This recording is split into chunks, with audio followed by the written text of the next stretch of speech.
The temperance movement started in the early 1800s and lasted until the early 1900s. Temperance means to show moderation or self-restraint, and as the name suggests, the temperance movement sought to encourage moderation in intoxicating liquor consumption and later on pushed for total abstinence. This social movement was inspired by Ben Rush's An Inquiry into the Effects of Ardent Spirits upon the Human Body and Mind in 1805. This article said that excessive use of alcohol was damaging to physical and psychological health.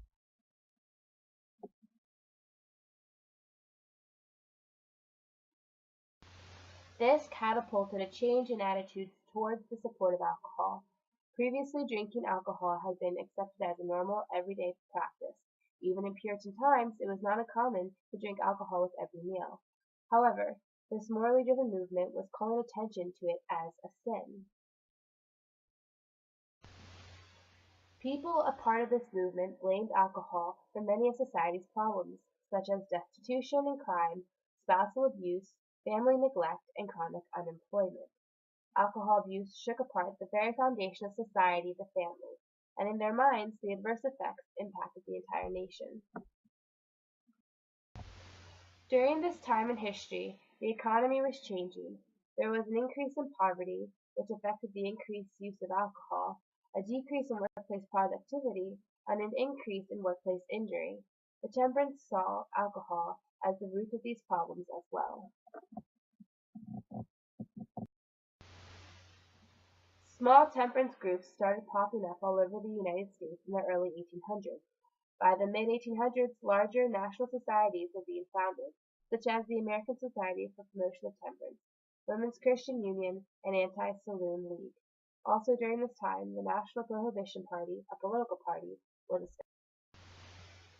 There are two interesting points that are important in understanding the temperance movement. One is that it initially was different than the Prohibition movement, where they called for total abstinence. However, the temperance movement kind of faded away into the Prohibition around the turn of the century. Also, unlike many other social movements, the temperance movement had no lasting impacts that changed the way people think.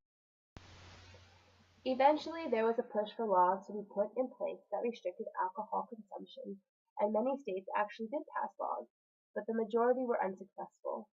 Maine was the first state to pass a law successfully prohibiting alcohol consumption and trade. There were many key features that largely characterized this movement. Firstly, the movement's attempt at achieving change was to focus on reforming the individual. They had pledges for people to sign at rallies promising that they would never drink again. Also, an entire genre of theater arose out of this movement that largely influenced society at that time. It played a large role in women empowerment. It represented an opportunity to become involved in social change during a period where women had little rights. Many prominent leaders of women's rights launched their activist careers out of this movement.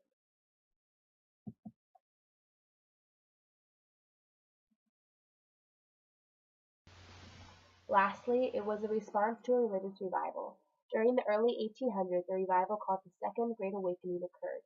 This is when they started preaching against all alcoholic consumption. It believed that salvation was possible through good works, which inspired many people to become involved in social reform in order to secure their salvation. An important figure in this movement was John Bartholomew Gow. He was a reformed alcoholic who drew upon his own experiences during his lectures and speeches. He is credited with having over 200,000 people sign the Temperance Pledge over his 40 years of campaigning against drinking. Lyman Beecher was another significant figure. He was a Presbyterian minister and co-founder of the American Temperance Society. By 1814, he had delivered and published 6 sermons on intemperance, which were distributed throughout the United States and Europe. The society he helped found had 1,250,000 members within the first 10 years. Edward C. Delvin was a temperance leader from New York who was known for his radical beliefs. He helped found the New York State Temperance Society. He believed the rich need to give up alcohol and that the poor would follow suit.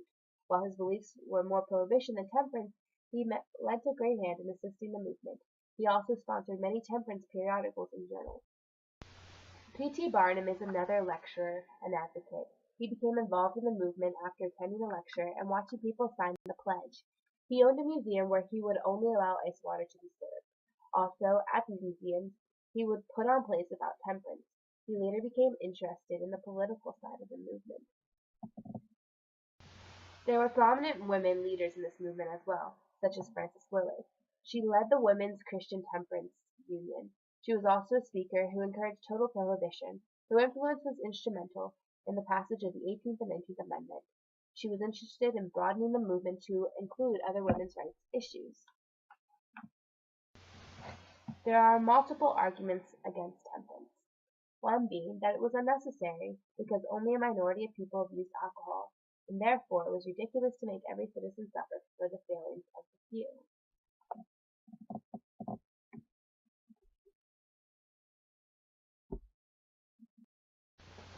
Another argument is that the temperance and prohibition movements actually hurt the economy and business owners because it was such a booming industry with multiple businesses that employed thousands of people across the United States.